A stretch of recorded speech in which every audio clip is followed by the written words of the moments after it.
Evening, folks, and welcome back again to Wilderness Wargaming. We're playing catch up here. We're going to do Drukhari next. I got them a little out of order with these solar cults, but that's okay. We are going to get into these guys. Now, these guys are another army that was not around in 2nd edition.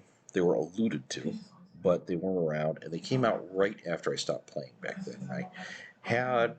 When I went back to the game briefly for the first time, probably in about 1999.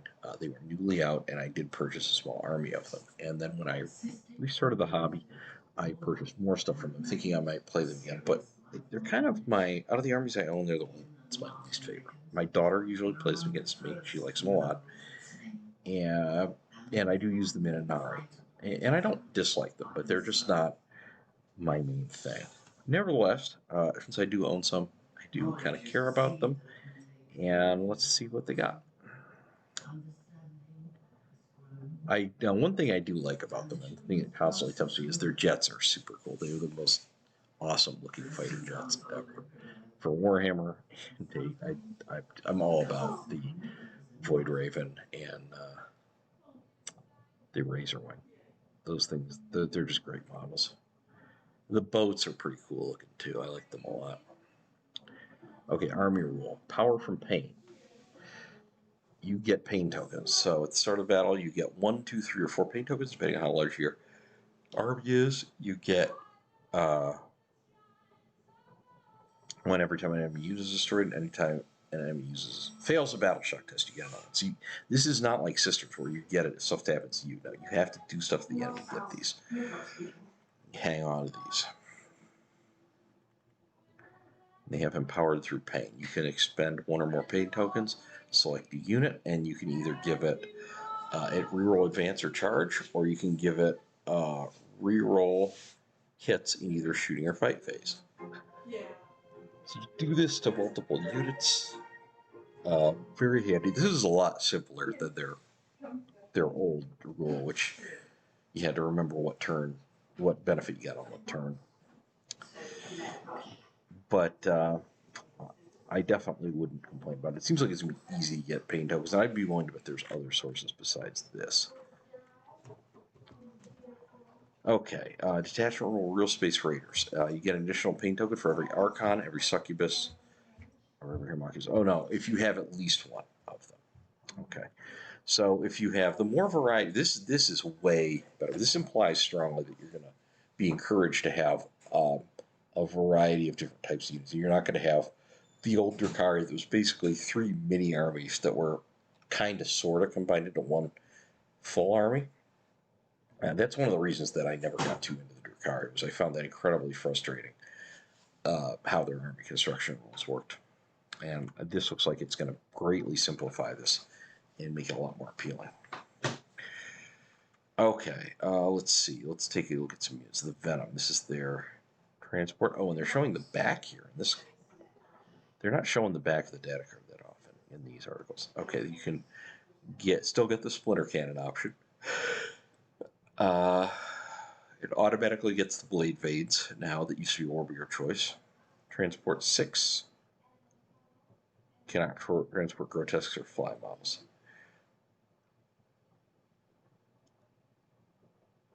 Split into 2 units. Okay, so if you have a Cavalry, which you can use this, basically you could split it in 2. And then you could put half in the transport and half somewhere else, or half in another transport. And it doesn't limit this to squads of 10 or more, so you could actually do this with squads of only like 5 or 6, I think. Split them up into a couple of Venoms if you wanted to have a Venom-heavy army. These things will probably be dedicated transports. You can have up to 6 Venoms in your army, and then you can have Raiders on top of that. One thing about the Drukhari, they benefit from great transports. It's a 14-inch move, tough to 6, save 4. That's an increase.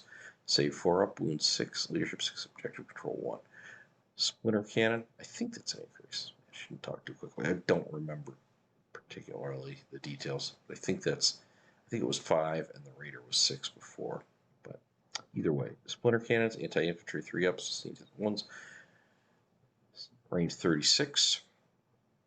Attacks 3, ballistic skill 3, strength 3, AP minus 1, damage 2. So pretty typical heavy anti-infantry gun. Very low strength, but that's because it is anti-infantry, so it's gonna circumvent that low strength against infantry. The splitter rifle, very similar, shorter range for shots with shields, lower even strength. These weapons are not going to perform well at all against any kind of vehicles, but they will do a lot of work against infantry. And then your blade veins, 3 attacks, skill 4 up, strength 5, AP 0. So a decent melee capability for a vehicle. It also has firing dex 6, up to 6 models can shoot out of it. It has stealth, deep strike, deadly to -1. So these things are going to dart around the board. They're going to be hard to get at if they're far away from you. They're very fast. And what you're going to do is bring them down, probably drop their infantry off really quick, and then get out of there, move somewhere else. Or you're going to drive the boat around and use its stealth capabilities to allow the infantry aboard and the transport to shoot from a distance. So there's a couple possibilities here. 6 up invuln, that's good too. It gives a little extra defense. But this is nice, being able to put one squad in 2 different venoms if it's over a certain size. So that way you're not. This definitely makes the venom more useful. You can make squads bigger and not have fear that they won't fit. Basic troops, Cavalry Warriors, 8-inch moves. I think that's an increase. I think that went from 7 up to 8. Toughness 3, save 4, wounds 1, leadership 6, objective control 2. They have the blast pistol. This is similar to an Inferno pistol. 1 shot, 6-inch range pistol, ballistic skill 3, strength 8, AP minus 3, damage D3. It's a little anti-armor pistol. And then the blaster is an improved version. It shoots 3 times farther, a little more AP, and significantly greater damage. The Dark Lance is longer ranged anti-armor gun. Ballistic skill 4 up. This is heavy, so you can actually get this to 3 up if you're not moving. Ballistic skill 4, strength 12, AP minus 3, damage D6 plus 2. So down from D3 plus 3 to D6 plus 2. So that's a slight nerf to the damage. Yeah, probably warranted. Shredder, Assault Torrent. So this weapon is going to need more cover. Now instead of firing D6 shots, ballistic skill, it's going to. Oh no, it's going to auto hit. I'm sorry, not ignore cover. Strength 6, AP 0, damage 1. That's going to be a big improvement. Not having to roll to hit is going to make the Shredder a lot better. Splinter Cannon. We already went over this in the Venom. Splinter Pistol. This is just a shorter range version of the rifle. Splinter Rifle gets 2 shots. Twin Splinter Rifle only gets 2 shots. Oh, twin link, so it's going to reroll ones. I got it. That's right. Keep forgetting about that change. Sadistic Raiders. Basically sticky objectives. And they can have Phantasm Grenade launchers. They give them grenade keyword. Okay. Yeah, the Drukhari really emphasize pain and therefore anti-infantry capability. Their anti-infantry weapons are not very great against vehicles. You know, their anti-vehicle weapons are limited shots and not great against most infantry, other than very heavy infantry like maybe Custodians or Terminators, where something like a Dark Lance popping one of them is quite valuable. Let's look at the Twin Drukhari Haywire Blaster. We're going to find this probably in all the traditional spots. I think the Talos, the Kronos, and then Scourgers are probably going to have the non-twin link version. Anti-vehicle 4-up, devastating wounds, twin links. This thing has always been it inflicts mortals on vehicles. It looks like it'll do that just fine. 24-inch range, attacks 2, ballistic skill 4, strength 3, AP minus 1, damage 3. And next up we have Lilith. She's not been that great. Despite her amazing model, she's been very little used in 9th edition because she didn't actually have very good statistics. Anti-infantry 2, plus sustained hits 2. 8 attacks. So on every critical hit, which would be 6s, she's going to get 2 extra hits. So that's going to be at least 1. She's going to hit on 2s. So let's suppose you hit 6 of your attacks, and maybe you get 2 6s. That's going to be 4 plus 3 plus 3. That'd be 10 hits. I would venture to guess you get 9 to 10 hits with her most of the time. Strength 3 says this is not going to be great against vehicles again. AP -2, although AP -2 a little bit will help out if you do happen to roll to wound successfully. And damage 1. Okay.